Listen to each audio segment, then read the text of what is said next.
Hello, my loves. Continue to update new stories on Reddit, and don't forget if you like it, please subscribe and like it. Now let's start new stories. Story: Landlord screwed with the wrong tenant for too long. Minor details might not be entirely accurate as I've no interest in a revival of this conflict on any level. I won completely, and any resurrection can only taint the experience. We'll start off by noting that I spent about 2 decades working in security. During that time, I worked many different types of security in many different locations. The one that matters for this story was time spent in the Rental Housing Tribunal in a major city as a kind of bailiff. For those not knowing what that is, think a courtroom in a major city anyway. In a smaller town, it'll probably be an event room in a hotel or community center, as you'd see on TV, but with less formality and an adjudicator instead of a judge. They functionally are the same thing to landlords and tenants, but they definitely aren't the same thing. This place exclusively deals with landlord and tenant disputes, and is the only place to resolve landlord and tenant disputes. Note that I wasn't a bailiff, and it wasn't a court, but these terms mostly accurately describe the situation and my place in it. For 2 years I worked at the Rental Housing Tribunal. It was early in my time in security. I was 18 to 20-ish. Being as it was a major city, the sheer number of cases I sat through was beyond my ability to count. I saw everything there was to see. Noon is capable of surprising me with a story because I've seen them all. In detail, as a side duty of mine was to ensure all parties had copies of all evidence being presented. I did a lot of photocopying, and always inspected everything I copied to ensure nothing got cut off or made illegible.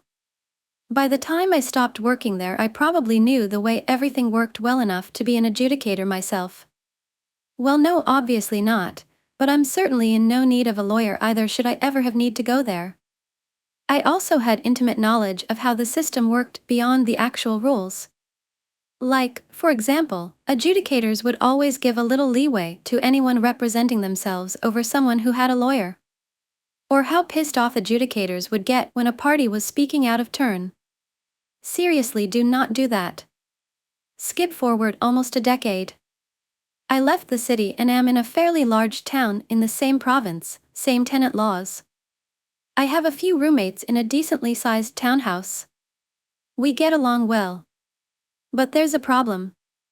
Only I can write checks, and our paydays don't line up. So I'm the one who pays the rent, and I usually can't do it on the first because roommates don't usually all pay in time. We advise the landlord we might be a day or 2 late, but we'll always have it by the 3rd at the latest. They have no problem with it at all. I spoke to them myself. For about a year this works fine. No complaints from landlord because even if we're often a day or 2 late, we always pay. We're also fairly quiet and don't damage the property. Nearly model tenants. I do not actually have any idea why, but one day this changed. I suspect a different person in the company started overseeing the region. One day, suddenly we got a summons to the Rental Housing Tribunal, hereafter to be referred to as RHT, on the 2nd of the month for failure to pay rent. This doesn't actually lead to a case because we paid the same day. But now we have to pay the application fee the landlord paid in order to serve the summons. I bitched to the neighbor who was also the superintendent and eventually heard back that their contact at the company was now demanding 1st of the month, no exceptions. Well, that really didn't work for us, so we probably had to pay that fee 15 to 20 times over the next 2 years. I could have gone to tribunal over it, but we were technically without a leg to stand on and I knew it. Maybe if I went enough times I can ding them for harassment, but I don't have time for that and my roommates don't care. After being split between us, all the fee wasn't enough deterrent to change our behavior, so we accepted it. If this was the only issue, there wouldn't be much story though. At around the same time, the rent leeway vanished, so did mandatory maintenance. I'm not going to list everything that went wrong and wasn't fixed. You'll get a decent idea at the end. We suffered through it. We were all working too many hours at shit pay to be able to actually do anything about it. We adapted. But after about 2 years it broke. Everyone but me up and moved out for various reasons within a 4-month period. I'm not going into any details on my roommates at all because things kinda exploded for a couple different reasons outside of this. No reason to dig any of that up. I had been saving up a while and was able to quit my job without having to immediately get another, so I suddenly had a lot of time. I didn't want to stay and pay the rent by myself or have to find new roommates I could live with, and with my experience in the RHT, I knew I had the landlord by the balls. So I went for them. I stopped paying rent. Annoyingly, I didn't get a summons the first month. But I did the second. So I went. With a meticulously documented plethora of evidence of failure to maintain the property and entering the property without formal notice. I had a copy for the landlord and a copy for the adjudicator. I know from experience that technically you're supposed to give the other party the evidence before the tribunal, but I also knew about that leeway an adjudicator gives to those who represent themselves. So I didn't give the landlord the evidence until our case came up, 100% total ambush. They argued they were ambushed, but the adjudicator just dismissed the case, dressed me down a little, and told me to file my own summons as I should have done. This was the petty revenge. The landlord and lawyer drove 3 hours to get there, for nothing. Worse than nothing. I filed my own summons, and the big day shows up. It's been about 4 months of me not paying rent at this point. I'm prepared to if I lose, but I don't think I'm going to lose. The whole thing could not have gone better. I had 20 to 30 pages of evidence and 20-odd photographs. They had nothing. They had no actual defense for our water heater being out for 6 months or us not having a fridge for a year, just to mention 2 severe issues. Their entire defense rested on us being late for rent, which actually worked against them once. That led to the adjudicator learning how many times we'd paid the application fee, and lies that had no evidence to support them. They even talked over me a few times, and I saw in his eyes the one time I opened my mouth to protest during their turn to speak but forced myself to shut up with every gram of willpower I had, so only a squeak came out. The adjudicator respected me. He had no respect for the landlord. I had one on every possible front. The only question was how much. It was more than I'd ever seen. I got 9 months of free rent, and the landlord was ordered to have everything fixed before the next month was over or I'd get more. I gave notice I was leaving at the end of the 8th month and left at the end of the 9th. Because the landlord had never renewed the lease, I didn't have to give him the 3-month notice the lease specified. If you want a figure to put to it, I basically got a $13,000 judgment in my favor, adjusted for inflation and rounded. I also made the landlord and lawyer drive 3 hours, twice, only to lose. The landlord's face was so red at the end, I thought he'd have a heart attack. He didn't though. By Mart. Story, Stick Me with Hidden Charges I'll Show You. So this past Christmas, my missus and I purchased one of our 9-year-old son's Santa gifts from a certain UK sports retail company that also have many stores here in Ireland as well. It was a football rebounder, kinda like a trampoline that you kick the ball at and it bounces back to you. Anyway, we purchased it from their Irish website and thought nothing more of it. A few days go by and we get a notification from a certain brown uniformed courier company that there are customs charges due on something. And as you can imagine, we bought many things for the kids, so we had to double check what we've ordered, and we didn't have anything left that was being imported, so we naturally assumed it was a scam. So I told the wife to call the company and find out who shipped it, and it was a different courier company based in the UK. After a bit of digging and investigating, it turns out that it's our rebounder. They had shipped it from the UK, via a local carrier, to the brown uniformed guys to deliver to us. Now, my wife and I are both on disability, so an additional charge of almost €50 when you're both already on a fixed income is harsh, especially at Christmas, so I told her to pay it and I'd deal with the retailer. The first day I called, I had to call 3 times, being stuck on hold for at least 20 minutes each time, but I was patient and polite because I've worked in a call center before, so I knew those people are only doing their job, but I asked to speak to a manager and was promised a call back each time. That never happened. The second day was quite similar. The third day I was starting to get annoyed, so called back, waiting even longer on hold, and finally wasn't taking this shit any longer. I told the rep that all I wanted was the €50 back because our consumer rights in Ireland dictate that a person must be informed of any additional charges on a purchase, at the very latest, by the final checkout screen, and in this case there was nothing to show that, and I could easily replicate that issue by putting the same item in my basket and going all the way to the checkout screen again, and there was nothing saying we'd have to pay import charges. The rep was indifferent to the situation but tried to help, and what he said sent me over the edge.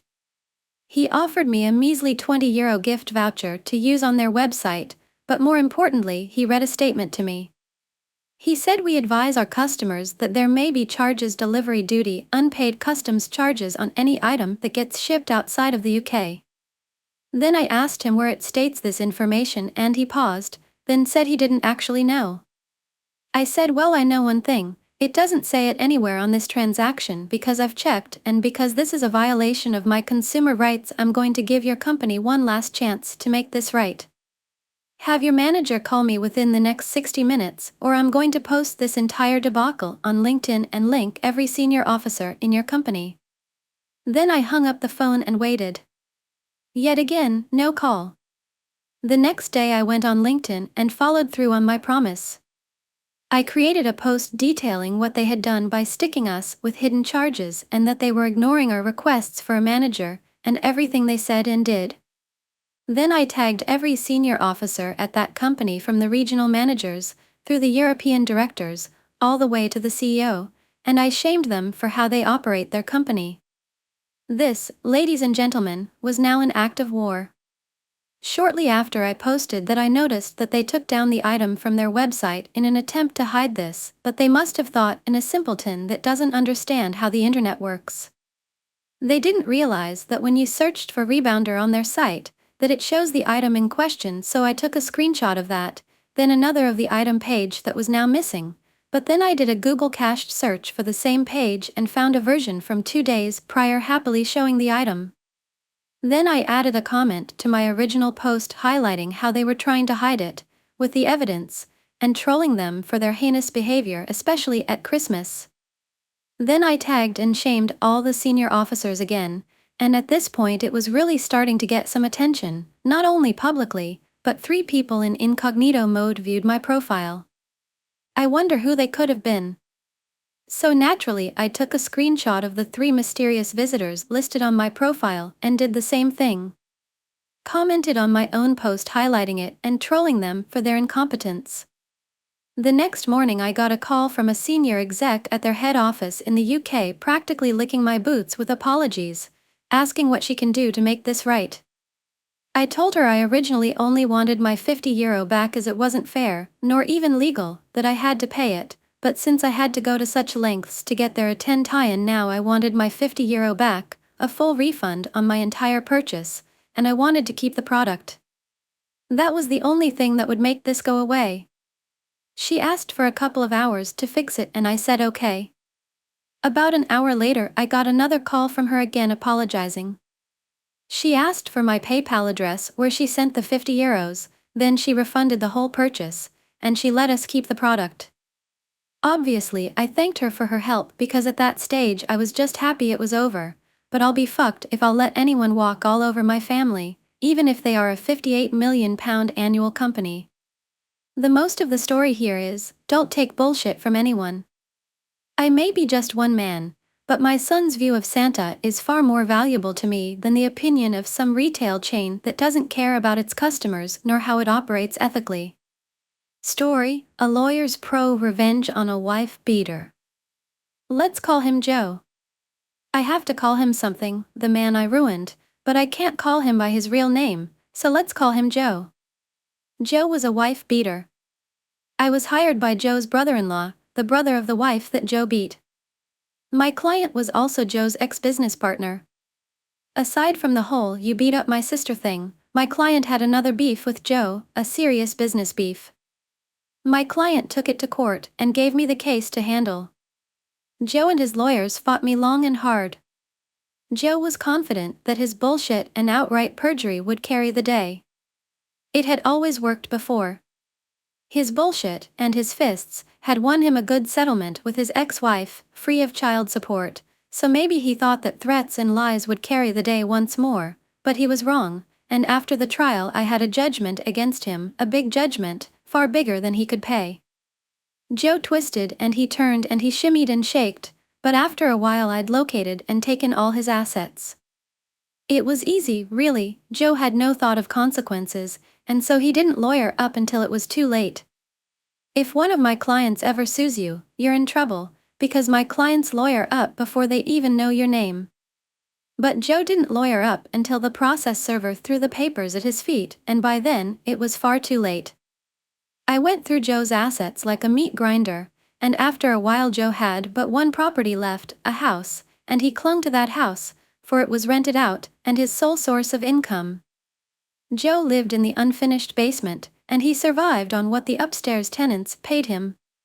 He cashed their rent checks at payday loan places, paying hefty fees, but it was worth it, because he knew that I'd garnish any bank account that he opened.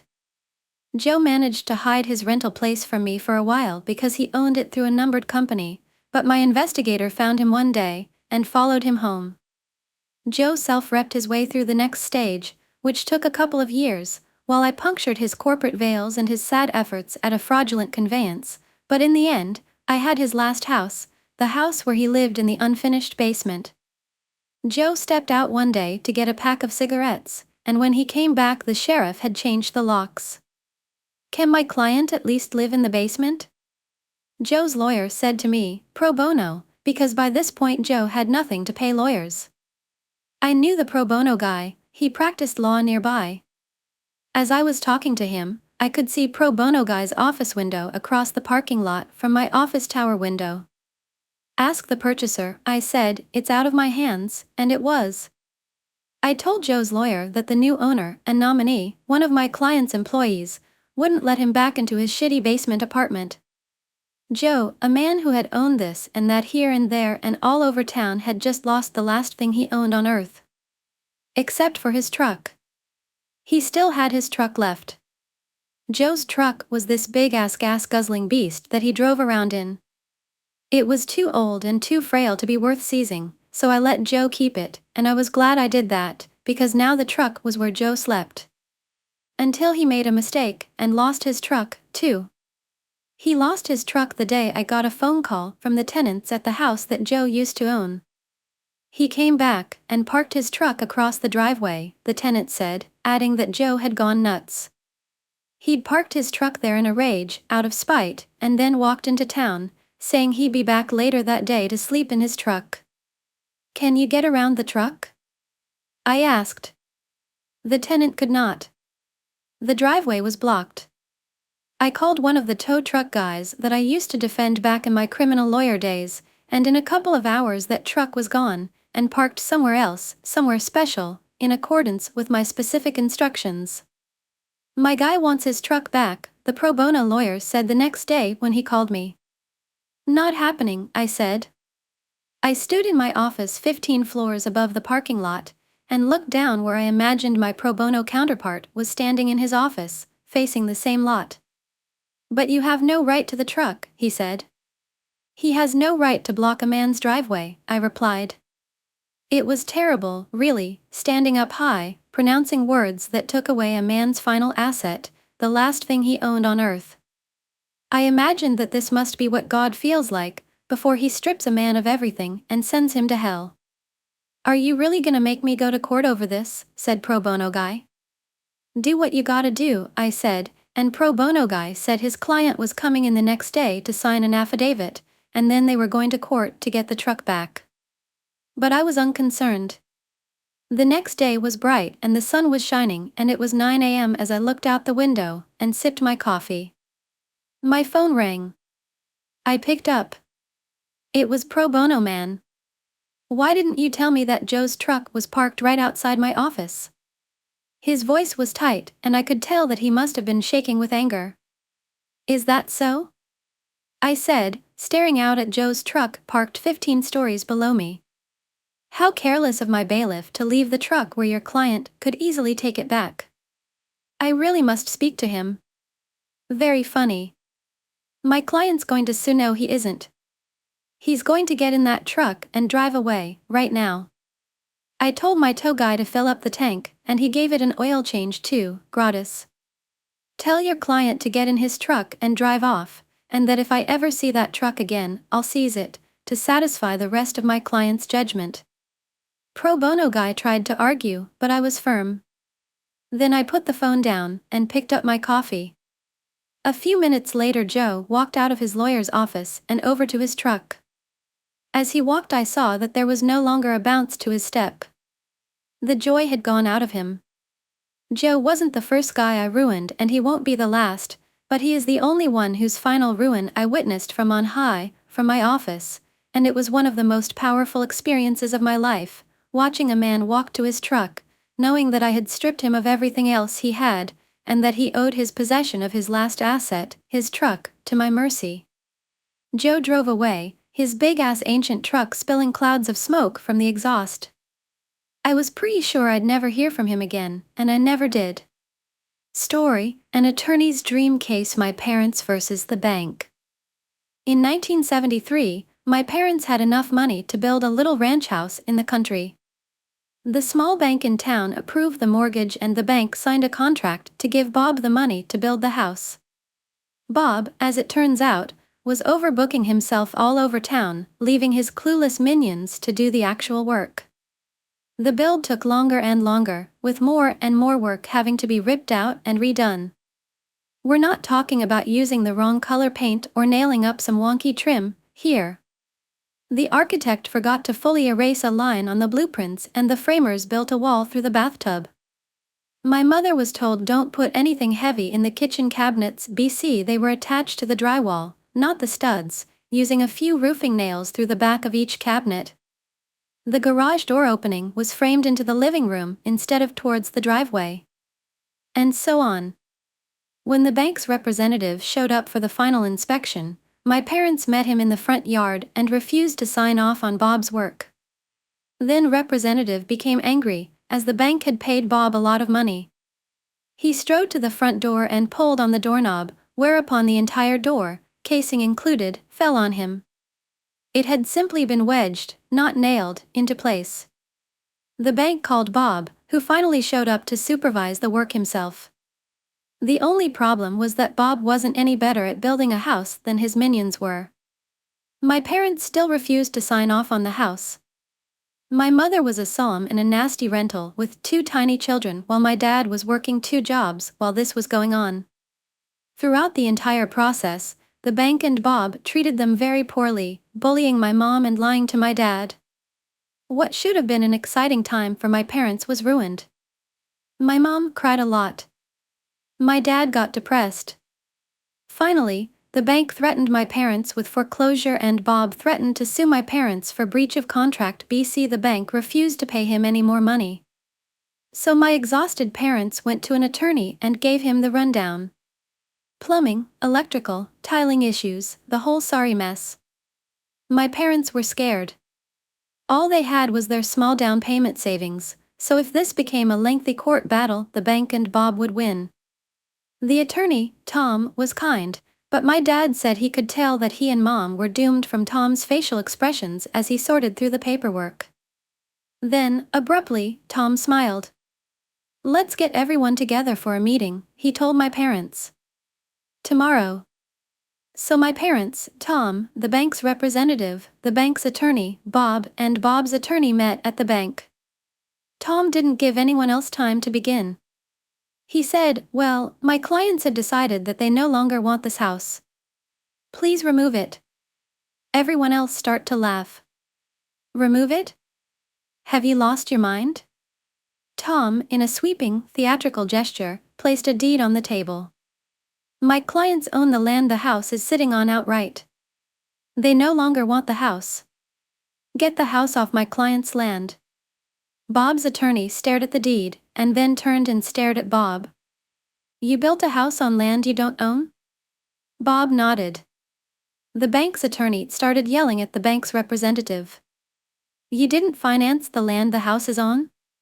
The representative stammered, No. Tom said firmly, as I said, "Gentlemen, you're trespassing on my client's land. I expect the house to be removed and the land returned to its original state, at once." My dad said he'll remember the blank looks everyone on the other side of the table passed to one another for his whole life. Sure, the bank could foreclose on a house that wouldn't exist by the end of the week, with no way to recoup the money. They didn't even own the land it was on. Bob was out the 50% he'd paid out of pocket, plus he was on the hook for tearing down the house and removing it. On top of that, the bank would undoubtedly want him to repay the initial 50% they'd given him. Could they have gone after my parents? Sure. A foreclosure would have meant bad credit for my parents moving forward. They might lose their down payment. But to sign off on the house in its condition at that time would have meant thousands and thousands of dollars in cash to replace/repair everything from the roof to the basement before the house could be safely lived in. The bank knew my parents didn't have that kind of money. They're the ones who approved the mortgage. Suddenly, my parents were good people. It was all such a misunderstanding, and the bank and Bob couldn't do enough for them. The house was brought in line with the original blueprints and specifications immediately, at no extra cost to my parents, but at considerable cost to Bob. My parents signed the mortgage. Bob got the rest of his money, and just about broke even on the build. The bank's representative was fired. And Tom, attorney extraordinaire, got a stinging tale of triumph to recall to fellow attorneys for the rest of his life. Asterisk before you question this tale, please remember that 1973 was 50 years ago. Banks did things differently back then. Smaller rural banks, in particular, were not run the same way the bigger, city banks were. There were far fewer federal regulations, and in a smaller community people didn't always follow them, anyway. I'm pretty sure they don't always follow them now. Asterisk yes, they built a wall through the bathtub. No, I'm not making that up. I even left out how a plumber left his lunch bag on a partially built kitchen cabinet, but the cabinetmaker didn't feel it was his job to move the bag, so he left it there and built the rest of the cabinet around it. I don't know where Bob found these people, but they were gems, every one of them. Story: I blew up a romance scammer's life. I blew up a romance scammer's life. This one is fresh and still unfolding, but it's already hit an explosive level. Some details intentionally vague. I'm a woman in my 30s with a reasonably good corporate-type job in a field with lots of room for growth, and am recently back into the dating scene after a decade. I'm kind of a would-be a 10 if she lost 30 pounds looking girl, beautiful face if a bit chubby, but I never have issues getting a date. I'm not well off, but I'm stable and have a bit of spending money. I live in a large multicultural city and my ex was an immigrant, so I'm open to dating people of any origin. A few weeks ago, I met a very charming man from a Latin American country only a couple years younger than me. Seemed very sweet, cuddly, intelligent, family-oriented, emotionally available, educated and in a good profession back home in his country, and had a lot in common with me. Chemistry seemed amazing inside and outside the bedroom. He was honest that he was in my country on a tourist visa, but hoping to stay.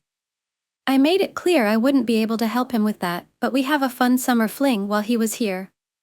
If he managed to stay or come back, only then would we consider a real relationship. Then the other shoe dropped. A couple weeks and 4 dates in, during a text conversation about my work, he asked me to be his sugar mommy. I initially laughed and assumed it was a joke. He kept pushing and clearly said it wasn't. Of course, feeling insulted by this, I went off on him. He maintained it as a serious ask until I hit a nerve with my complaints about how embarrassed he should be to ask me that. Then he got angry and insulted me for thinking he was serious about it. No apology for being hurtful to me. Obviously, what I did next was take screenshots and cry about it to my closest friends. I was hurt that I was fooled into thinking he liked me and that he thought I needed to pay for a man. My friends started the fuse on what happened next. One of my friends started snooping more on his online presence.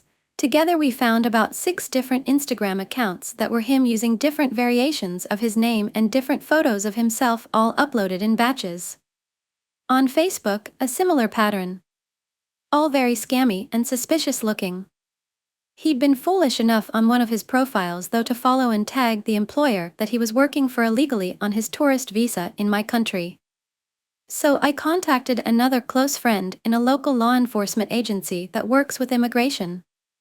She looked up his file. He had a wife and daughter at home. I released the hounds after that. The friend who helped me investigate online made several group chats on multiple platforms with all of his family, immediate and extended, and friends. She released all the screenshots as well as a rant about how shameful it was. As they started blocking her, she added more people. I found his sister's phone number. She sent her messages on there too. Everyone he knows, including his wife, know he's unfaithful and trying to take advantage of women. 30 minutes after the online bombardment started, I got a rude message from him about how I should be smart enough to know he was joking and he doesn't need to sell himself. I didn't reply. Next step? Online immigration reporting form with all the info we found: work info, employer name and address, his home address, full name, DOB, photos, screenshots admitting to working. Usually these reports take months to be reviewed, if at all, but I gave the file number to my law enforcement friend. 2 days later, law enforcement officers visited him at home. They found him with a phone number that was issued to a local resident. All his roommates also had numbers issued to the same person, a direct link to the employer. He received a caution for trying to scam me, a no contact order and a flag on his immigration file that based on his country of origin will likely mean he can never return, as well as a strict warning to not work without authorization. His roommates also received warnings. His employer received a visit next. They found significant proof that they'd been employing him illegally as well as multiple other people. Their investigation is still ongoing, but so far they are likely to receive tens of thousands in fines or possible jail time. The guy isn't getting deported because the government would have to pay for it and proceedings take longer than his remaining visa time, but he's now upgraded from a flagged file to a multi-year ban on re-entry to my country. If he bothers me again though, he will be deported as well. Hope he enjoys going back to his angry wife and the ridicule from everyone he knows. See ya again, never. Story: not going to pay overtime. Think again. I was discussing this sub with a good friend, and he said, "Boy, have I got a story that'll fit." It wasn't his story, but his brother's, and I sat with him and got the details. Buckle up, it's a good one and a long one. Let's call him Bob. Bob has been fiddling with computers since he was a kid, and knows them pretty well. As with most IT people, he's moved from job to job. The employer he worked for was a service distribution company, and there were 2 IT employees. The company was located in Ontario, Canada. About 3 years ago, Bob's employer decided to modernize their software. They had separate programs for dispatching, for inventory, for payroll and finances, and it was complicated moving information from one program to the other. They decided to get an ERP, Enterprise Resource Planning program, and Bob recommended one that he knew inside out from a previous employer. For those of you who don't know, an ERP program handles everything: purchase orders, sales, inventory, personnel, vendors, customers. All of it. You can run a report and find out which customer has bought the most part ABC in the last year. Which salesman has improved his numbers the most? Which vendor has the fastest delivery time? Which shipper packed the most orders? Everyone in the company used the ERP program, but it was very complicated, and they used the aspects of it that related to their position. For example, the receiver would accept a shipment, verify the quantity, confirm it was received, and the inventory stats would be available to the salespeople if they wanted to look up how many were on hand. The receiver didn't care what the price was, or who the vendor was, he just did his job.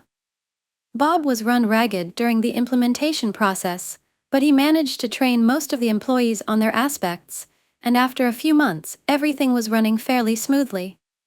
Bob still got tickets for tweaks in the operation of the software, and occasional hardware IT issues. Then the company decided to expand their footprint and was marketing into different time zones. That messed things up.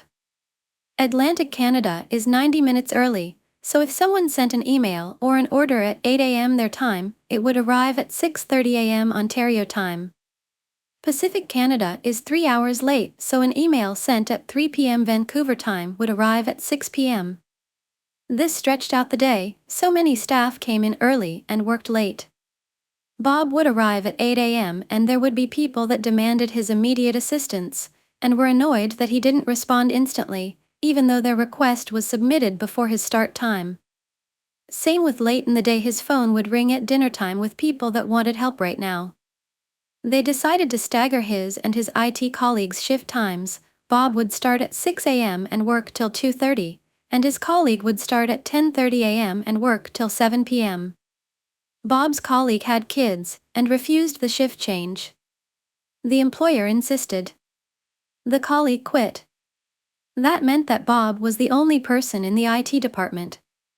The employer said they would look to hire a new IT guy, but they had trouble finding one that knew the ERP system and they were offering well under a market value salary. Bob asked for a raise and was denied. Then he wanted overtime, and the employer told him that as an IT specialist, he was exempt from overtime laws in Ontario. Bob looked it up, and the employer was correct. This went on for some time, and he knew lots of IT people socially. They told him what the company was offering, and Bob knew that they wouldn't find another tech. Things went downhill from there. Bob would get chewed out if he missed a call or an email, no matter what time it came in. He had to train new hires in the ERP system, as well as take care of the hardware. He asked repeatedly for better compensation, and was denied, so he planned to get a new job. Now here's the revenge. Bob had access to the entirety of the ERP program. When a user signed in, the time was logged, and even if they didn't sign out, after 15 minutes it would log them out anyway. Everyone in the company was on salary, and many of them came in early and stayed late. Ontario labor law states that even salaried workers are entitled to overtime after 44 hours a week, unless they were managers or supervisors. So Bob jumped into the program and ran a report for each employee that wasn't a manager. All the way back to when the ERP program was started. Then he reached out to an employment lawyer and got the okay to refer employees to him. Bob lined up another job, and after he left, every employee in the company got an email with an Excel sheet showing the hours they had put in past 44 hours a week. The subject line said you're legally entitled to overtime pay. In the body of the email was the lawyer's name. The shit hit the fan. Almost every employee authorized the lawyer to negotiate with the company on their behalf, and the company had to pay a ton of money. All the company had to do was pay Bob for the extra work he put in. Instead, they had to pay almost everyone. Story: I ruined my ex-boyfriend's life 20 plus years ago, and I just made sure it stayed ruined. When I was in college in the 90s, I met Jake, then M23, through mutual friends. He had already graduated and was planning to move to the opposite side of the United States for grad school, and I had already been making plans to move with friends only a 90-minute drive away from where he was moving to. We had so much in common, fell in love, and it really seemed like fate, both planning to move 3,000 miles and landing so close together. He had 2 sisters and a younger brother who were all awesome people, and I became instant friends with them as well. Because he was in school and I was working, I would usually go to him to hang out on weekends. He was renting a house with 2 roommates, also in his program. We were young, so money was tight, but we had fun, went for taco dates, and spent a lot of time at his house where he was breeding and selling small animals. Jake was an animal sciences PhD student, so being around animals was normal, and I loved it. I met and became friends with his advisor's wife, Mary, mid-50s, who worked in administration at the university. She is a lovely woman, and I would often have lunch with her when I went over on weekends. Jake was a teaching assistant, and I met other people in the program and made friends with them faster than he did. After about 2 years of dating, I was at the house one day, laying in bed together, in a state of some undress, and he said out of the blue, He was concerned I'd been gaining weight and it made it harder for him to be attracted to me. No concern about my health, it was all about him finding me unattractive. I sat up and said, well, then maybe you should make sure there is better food for me to eat than crackers and cheese when I come up on weekends. Even at 23, I didn't take that kind of Bachelor of Science. I had gained maybe 10 pounds since meeting him 2 years earlier and still wore the same size clothes, about a US size 6 to 8. I wasn't going to engage in a fight about it after all, it was his problem, not mine, so I asked him calmly, so what is your solution to this? He stared at me blankly and said, well, I guess that you should try to lose weight, and I said, nah, I'm not going to do that, so what are you going to do about it? He said, well, I guess nothing, I wanted to let you know how I feel, and I said, cool, thank you, put my clothes back on, went to sleep and drove home the next day as usual. We keep dating, and about 3 months later he called me and said he wanted to break up after close to 3 years. The reason, and I quote, you don't know enough about science. He felt like he couldn't have a conversation with me about his work where he didn't have to use common names for animals instead of scientific ones. I said, well, that's bullshit, what's the real reason? He said it was the real reason. He came to see me a month later to return something of mine, and I confronted him, demanding the real reason. He finally admitted he had been seeing one of his undergrad students, let's call her Meg, a 19-year-old. He was then 26 and her teacher. I screamed at him to leave, my roommate threatened to throw him off our second-floor balcony if he didn't go, and he left. It hit me all at once after he walked out, and I went from rage to stunned laughter. I'd met Meg a few times, and at one point, she was at his house for a barbecue and spilled something all over her pants. Jake asked me if I could loan her some sweats. I couldn't because I was a size 8 and she was a size 18. Nothing wrong with that, at all, but the point is, I realized he made those comments about my weight to try and get me to break up with him because he was a coward. He clearly liked a big gal. Although, when he'd said those things to me about my weight, it was 1 a.m., I lived about 95 miles away and we had just had sex, so I don't know how he thought this would go. Even in hindsight, it perplexes me. Did he think I was going to break up with him and storm off into the night and drive for an hour and a half? Anyway, I emailed his roommates, it was the early 2000s, it's how you communicated anything you didn't want to say on the phone. I wanted to let them know we'd broken up and that they were always lovely to me and thank them for being friends. They both admitted they knew about Meg and were the ones to demand that Jake tell me or they would. That's when he broke up with me with the lame, you don't understand science excuse. One of his roommate, a super nice, super cute guy named George, offered to help me get a few things still at their house that he had collected for me away from around the house. He suggested I come up for the weekend, we go out and drink and have a good time, all the things Jake didn't want to waste money on, and I said sure. So I went up and George let me into the house while Jake was gone. I took photos of all of his animals because while I might not be a student, I paid attention and I knew he had an endangered species in his care. He wasn't breeding it, it was an unreleasable animal he had taken in from a rescue organization. There was paperwork he had to submit with a $25 fee, and he refused to do it, saying he didn't want the government in his business. I took photos of that animal, all his breeding conditions, and a photo of an animal not allowed in the state which was in a tank, right next to a window and visible from outside. I then went out for a night on the town with George. We stumbled in early, around midnight, so Jake and Meg, who were watching TV, would see me in a short dress, drunk, and George practically carrying me. I spent the night in George's room. He was a total gentleman but made sure to leave the room and parade past them in his boxers a few times, and we giggled and moaned loudly so they could hear us. When I went to leave the next morning, Jake said I didn't have to act like a whore in front of him as I ate a donut slowly in my rumpled dress with messy hair while George beamed at me and then planted a kiss on my head. Meg looked ashamed, not quite knowing where to look, and I said have fun with my leftovers and walked out. I wanted to think the petty, loud, hook up and a few juvenile insults was my revenge. It was not. The next day I had my photos developed, the good old days, and called the State Office of Fish and Wildlife. I reported the animals in the house, the potential overcrowding of breeding animals, and the two animals he shouldn't legally have it all in the state, and asked them how to make a report. Turns out Jake wasn't well liked by his peers in his program, or by his roommates, but I was. George had suggested that he and their other roommate could submit complaints to the university that a teaching assistant was sleeping with one of his students and showing her favoritism. The night we were out at the bars, we made sure to tell the story to anyone who they knew. They made sure all the women in his classes knew he was sleeping with Meg. It wasn't a large program, so people knew fast he had cheated and was now dating his student. George and the other roommate made sure people knew they had put in complaints, sick of Jake's entitled Bachelor of Science. With my full statement made and photos sent to the state wildlife officials, I called my friend Mary, Jake's advisor's wife. She knew about the breakup and lame reason, and I let her know he admitted he was sleeping with a student.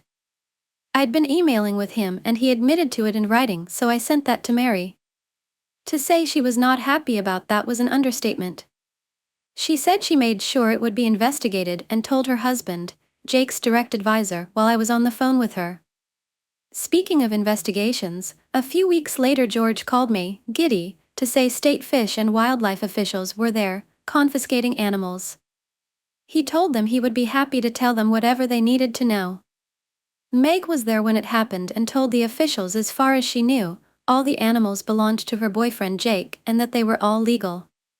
That put George and the other roommate in the clear. One animal was kept in the backyard, so it was implied to Jake that a neighbor reported it. While they were there to investigate, they knew to look in the back window to see the far more problematic, illegal to have in the state under nearly any circumstances, animal. Since George was on the lease, he was able to let them in to investigate in the house.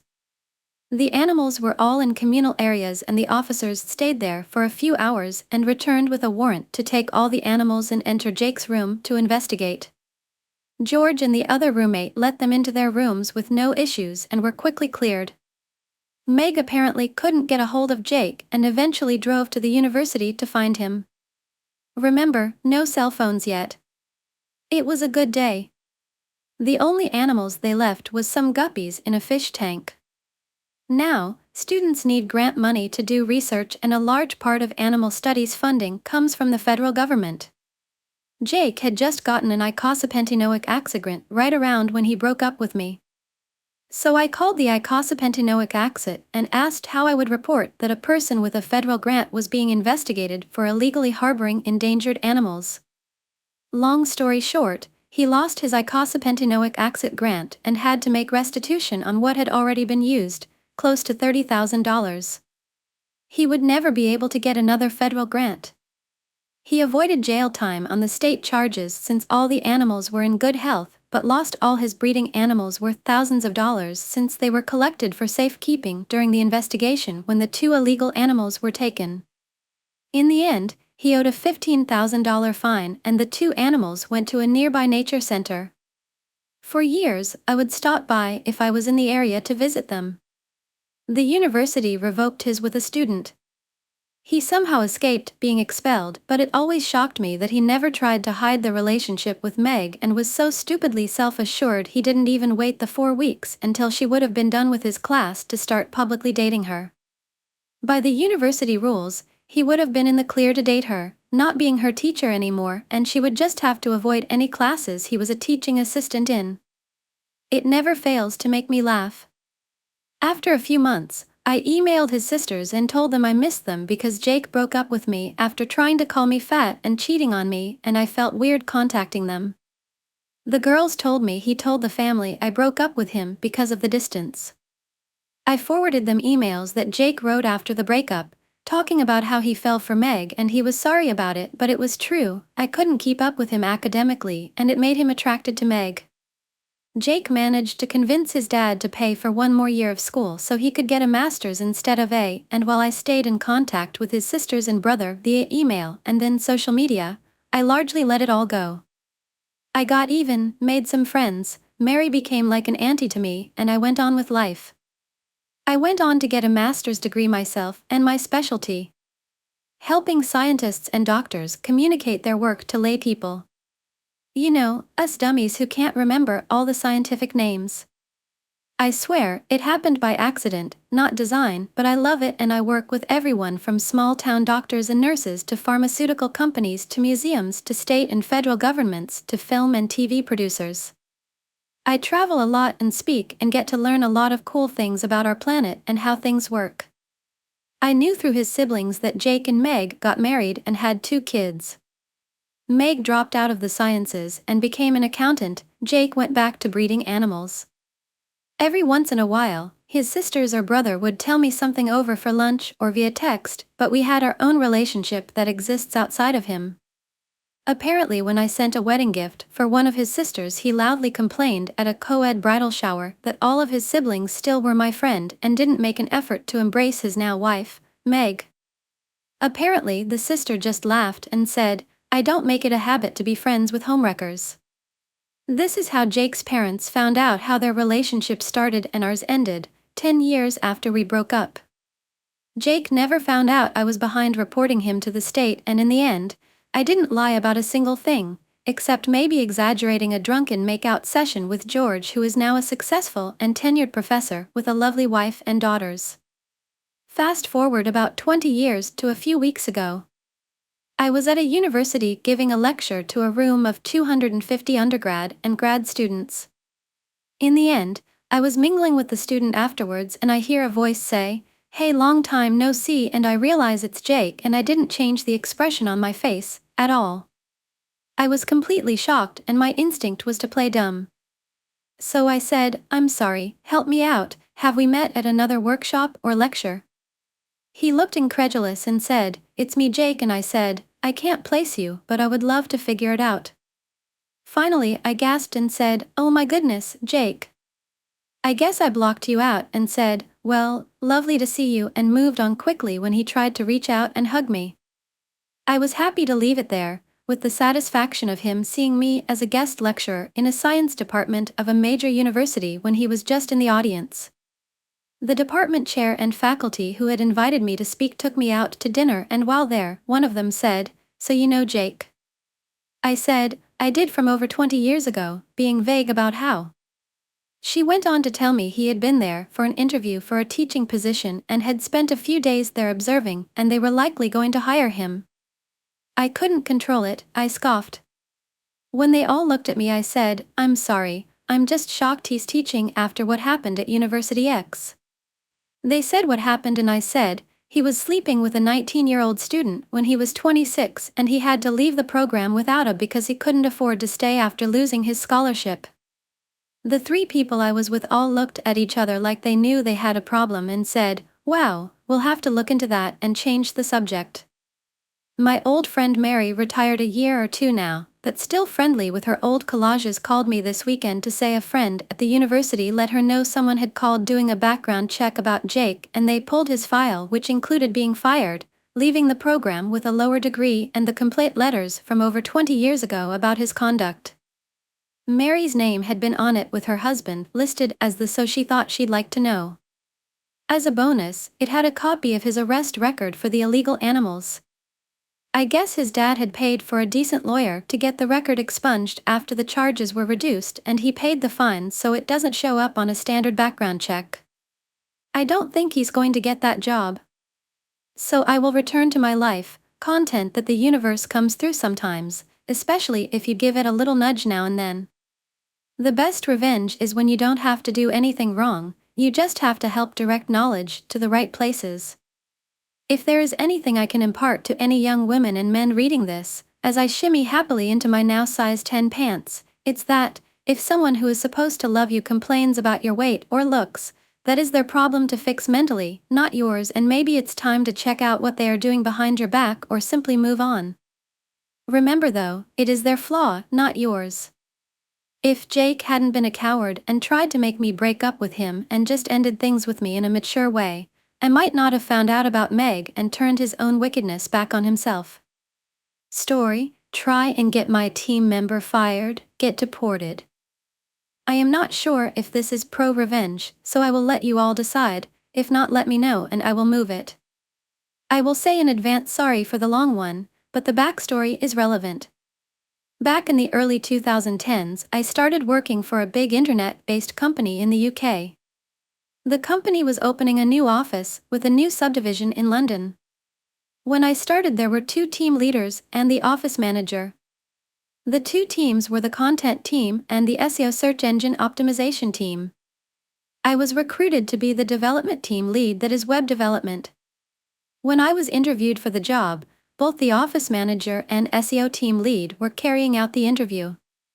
As you do in interviews, when they asked if this or that could be done, I would respond yes, of course, or you would get a better result doing X, Y, or Z.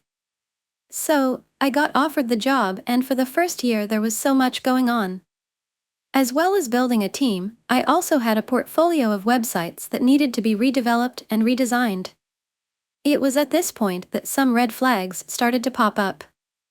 I would have the SEO team lead, we will call him Andy, coming to me and telling me that I needed to do things the way he wanted. I would always push back and say no, and give a reason why I was doing things the way I was.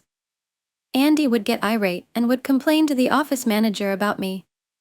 When the office manager would ask me about it, I would explain what had happened and why I had said no, and the office manager would leave it there because at the end of the day I was the one with the experience in web development, not Andy.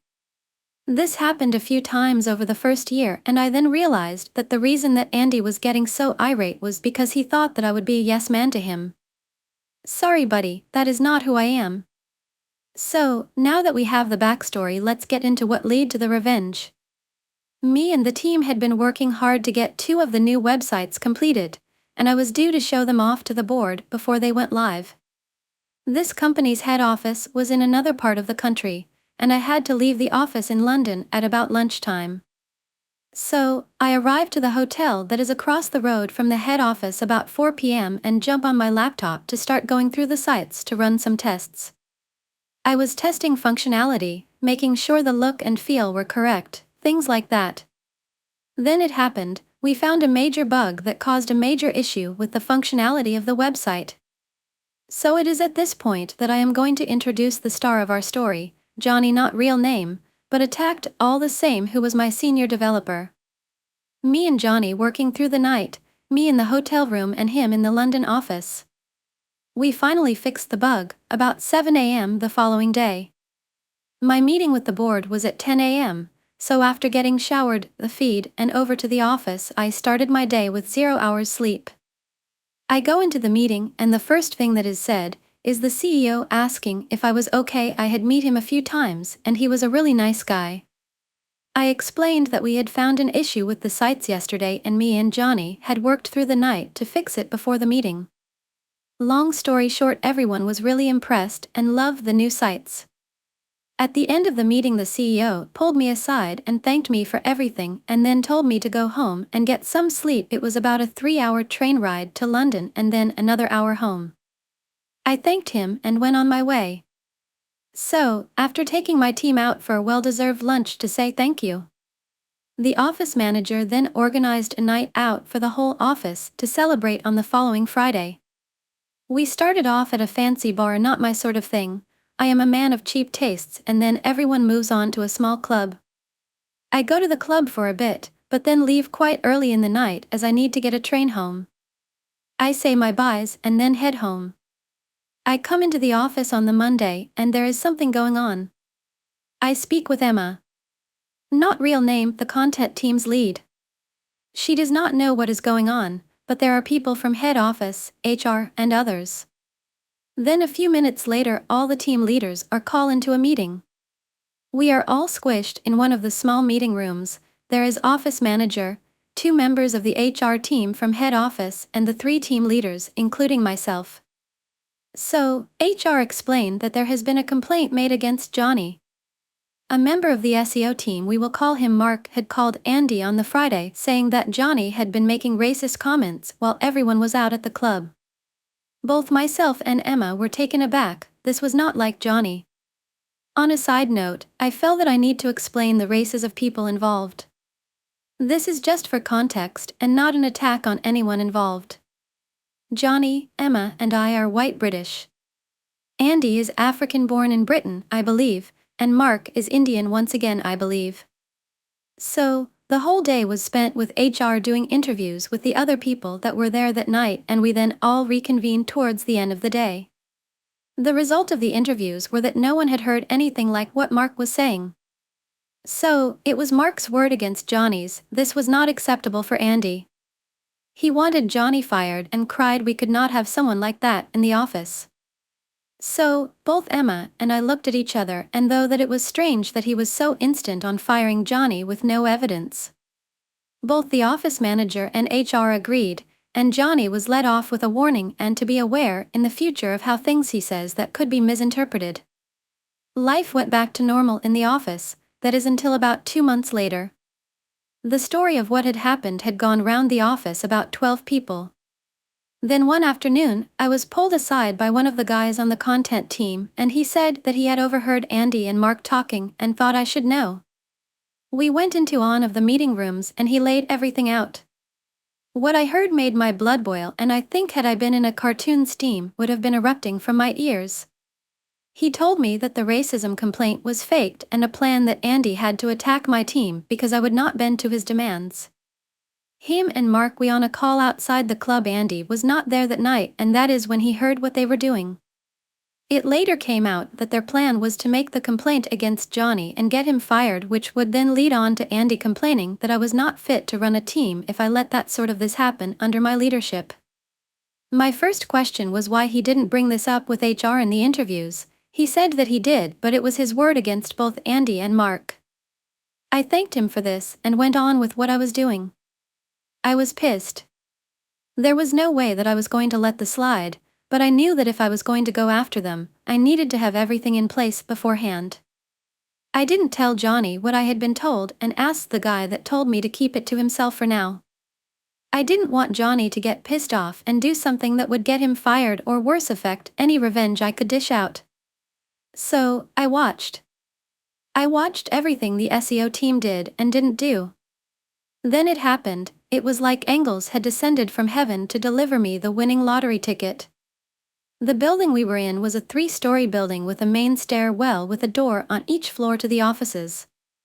The stairwell also led to a door out to the street. At the time I was a casual smoker and used it to get a break from the screen and clear my head if something I was working on was not going well. So, I walk out of the door to the office and into the stairwell, and who is there? Mark of all people. He is on the phone, and he goes white as a sheet when he sees me. Now he is mid-sentence with the person on the other end of the phone, and as I am walking past, he is forced to carry on the conversation. I overhear, and from what he is saying I can tell that he is talking to a school or something like that. The conversation sounding like he was looking for information about applying and about a visa. I thought that was a strange call to be having, and something was fishy about it. I had my suspicions as to what was going on, but nothing concrete at this time. A few days later I was heading back up to the head office, and by that time we had a new office manager who lived near the head office, so was based there most of the time. When I got there, I dropped my things off at the hotel and headed over to the office. I went to his desk and asked to have a quick chat. I explained to him what I had overheard Mark talking about on the phone, and said that maybe the company might like to look at his visa status. So, a week went by and nothing seemed to happen. Then bam! He stopped showing up to the office. A few days later I got told what had happened from one of the other SEO team members. Mark had been fired with immediate effect for no longer having the correct visa to work in the UK. The company did not want to get involved in sponsoring a new visa for him. I don't know why. I started asking questions around the office, random chit-chat, and I found out that Mark is from Dubai and he was here on his wife's student visa. I don't know how that works, but it was all above board. I also found out that his wife's course had finished and that left them with a small window of time to get a new visa. That is when it all clicked. Now there are some doggy people in London and everywhere else, and they would set up these fake collages that would sign people up to get visas to live and work into UK. At some point before or after this saw a program on this, and normally these were set up in tiny offices that you couldn't swing a cat in, let alone be a collage. They were us ed as postal addressed for the collage, and they would charge a course fee to be enrolled and thus be able to apply for a student visa.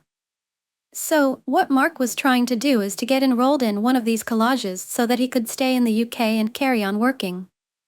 I found out a few weeks later that Mark and his wife did have to leave the UK and go back to Dubai because he didn't have any money coming in to pay for his new collage course. By Mark. When I found out that Mark had been let go, I pulled Johnny aside and filled him in on everything. He could not believe it and was stunned that they would try and do that. I apologized to him as it was my fault that he had been targeted by them in a way to get at me. He would not accept it and said that I had gone above and beyond in defending him. Following on from this, I made it quite clear to Andy that I know what he and Mark had done, and I would not be forgetting it, and to watch his back I made sure we were not in earshot of anyone else.